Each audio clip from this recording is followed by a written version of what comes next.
이번에는 제2장 사랑은 다 같은 것 부분입니다. 앞에서 우리는 사랑에서 정말 중요한 것은 주고받으려는 생각이 아니라 사랑하는 마음 그 자체라고 배웠죠. 그리고 올바르게 사랑하는 법을 왜 배워야 하는지도 알아보았습니다. 이제 올바른 사랑의 자세가 무엇인지 살펴보기로 할게요. 우리 책에서 보면 은혜가 언니 은쟁이의 잡지에서 이런 기사를 읽죠. 상대에게 갖는 사랑의 감정이 지속되는 시간은 2년, 길어야 4, 5년 정도이다. 이 기사를 읽고 은혜는 그렇다면 사랑은 길어봐야 4, 5년이 지나면 사라지는 건가? 영원한 사랑은 없는 걸까? 이런 생각을 하게 되죠. 그럼 먼저 사랑의 지속 시간이 왜 이것밖에 되지 않는지부터 짚어볼게요. 사랑의 초기 단계를 갈망, 이끌림, 지속적 애착 단계라고 하는데 여기 보이시죠? 사랑의 초기 단계를 갈망, 이끌림, 지속적 애착 단계라고 하는데요. 이때 우리 몸에서는 사랑과 관련된 호르몬이 생겨난다고 해요. 처음 사랑에 빠질 때 우리 뇌에서는 사랑의 감정을 북돋아주는 호르몬이 활발히 분비된다는 거죠. 좋아하는 사람이 생기면 뇌에서 막 사랑의 감정을 느끼도록 하는 그런 화학물질이 활발히 분비된다는 겁니다. 그런데 이러한 호르몬의 농도가 높게 나타나는 것은 과학적으로 2년, 길어야 4, 5년 정도라는 겁니다. 이 기간이 지나면 사랑과 관련된 호르몬이 점차 줄어든다는 거죠. 호르몬의 농도가 줄어든다 이 말 보이시죠? 하지만 화학물질이 줄어든다고 해서 사람의 마음도 순식간에 변할까요? 그건 아니죠. 오랫동안 함께 아끼며 살고 있는 가족들만 봐도 그건 아니라는 걸 알 수 있겠죠. 즉, 뇌 속의 호르몬이 줄어들었다고 해서 사랑의 감정이 아주 사라지는 것은 아닙니다. 그보다는 사랑의 후속 단계에 들어선 것이라고 볼 수 있겠죠. 사랑의 후속 단계 초기에는 호르몬이 막 활발하게 분비가 돼서 막 사랑을 느끼다가 2년 혹은 4, 5년 후에 호르몬 농도가 줄어드는데 이때 사랑이 식었다기보다는 바로 이 사랑의 후속 단계에 들어섰다고 보는 게 맞겠죠. 자연적인 사랑의 화학 반응은 무뎌졌지만 이제 스스로의 노력으로 사랑의 감정을 유지해야 하는 그런 단계에 들어선 것입니다. 그런데 이 사랑의 후속 단계에서 우리가 주의해야 할 것이 있어요. 바로 올바르게 사랑하는 자세를 알아야 한다는 거죠. 프롬은 사랑의 양식을 존재 양식과 소유 양식으로 구분했어요. 앞에서 말했던 올바르게 사랑하는 자세란 바로 이 존재 양식인데요. 그러면 존재 양식과 소유 양식이 무엇인지 살펴볼게요. 이 존재 양식이란 상대방에 대해 좀 더 알기 위해 관심을 갖고 이해하기 위해 노력하는 것, 자신의 욕심보다는 상대를 먼저 생각하고 배려하는 사랑의 양식입니다. 여기에는 사랑은 소유할 수 있는 것이 아니라는 전제가 깔려있죠. 사랑은 소유할 수 있는 것이 아니다. 소유할 수 있는 것이 아니다. 그래서 상대에 대해 알기 위해 또 이해하기 위해서 계속해서 관심을 갖고 보살피기 위해서 노력하는 거예요. 그러기 위해서는 나의 욕심보다는 상대를 먼저 생각하고 배려하는 사랑의 양식이 바로 이 존재 양식이라는 거죠.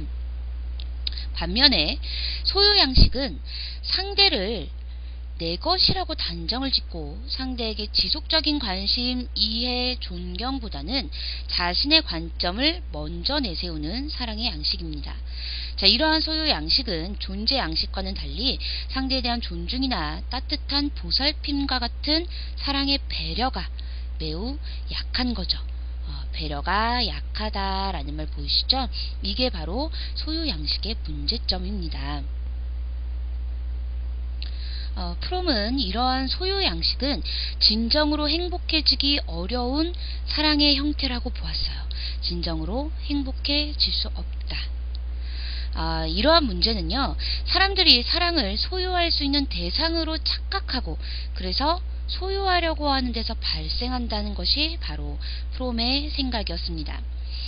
앞에서 보았던 것처럼 4, 5년이 흐르고 사랑 호르몬이 줄어들었을 때 흔히 사랑은 존재 양식에서 소유 양식으로 변하기 쉽다고 해요. 그런데 상대를 배려하기보다 자기 마음만을 먼저 앞세우는 사랑이 오래갈 수 있을까요? 그게 행복할 수 있을까요? 여러분이 만약 이성 친구를 만나는데 그 친구가 무조건 자기 뜻만 내세우고 내 마음은 헤아리려고 노력하지 않는다면 어떻겠어요? 당연히 행복하지 않겠죠? 바로 그런 겁니다. 그런 소유 양식의 사랑은 결코 진정한 사랑으로서 오래갈 수 없다는 거죠. 바로 프롬은 소유 양식이 아닌 존재 양식을 유지하는 한 사랑은 계속될 수 있다고 했습니다. 왜? 상대를 더 먼저 생각하고 배려하는 그런 사랑은 당연히 오래갈 수 있겠죠? 그래서 존재 양식이 유지될 때 사랑 또한 계속될 수 있다는 겁니다. 이것이 바로 올바른 사랑의 방법이라는 거죠.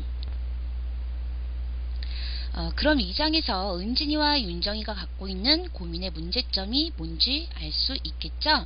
은진이는 어렸을 땐 건강하게만 자라주길 바라시던 부모님께서 중학교에 들어가고 나자 부쩍 성적에 대한 스트레스를 주시는 걸 보고 혹시 부모님의 사랑이 조금 식은 것은 아닐까 생각합니다. 사랑이 식어버리신 걸까? 이런 생각했죠? 그리고 윤정이는요, 자기와 오빠에게 커다란 기대를 가지고 무조건 그 뜻에 따르기를 바라는 부모님 때문에 걱정하죠. 특히 윤정이는 부모님이 오직 자기 자식 생각만 하시는 것 때문에 오히려 친구들과 사이가 좋지 않아요. 그래서 고민이 많습니다.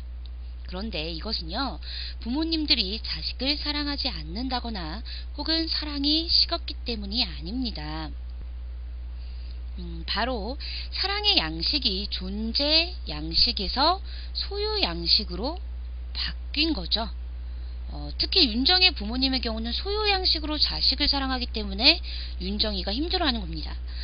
자식이 친구들 때문에 힘들까봐 걱정스러워하고 또 열심히 공부하라고 하루 종일 관심을 쏟는데도 윤정이 어때요? 정작 행복해 보이지 않죠? 그건 소유 양식의 사랑은 결코 오랫동안 행복을 유지할 수 없다는 것을 보여줍니다. 이거 읽어보세요.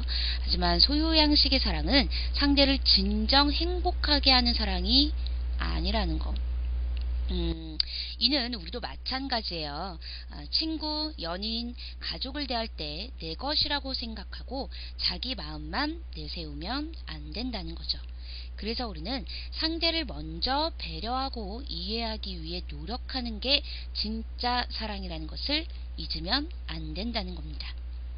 자, 여기 또 한번 읽어볼게요. 사랑을 소유 있다고 생각하면 된다, 안 된다, 안 된다. 상대를 사랑하는 만큼 먼저 배려하고 이해하기 위해서 노력하는 게 중요하다. 이것이 바로 존재 양식으로서의 사랑이에요. 이렇게 2장 부분에서는 사랑의 올바른 자세를 살펴봤어요. 이제 3장으로 넘어가겠습니다.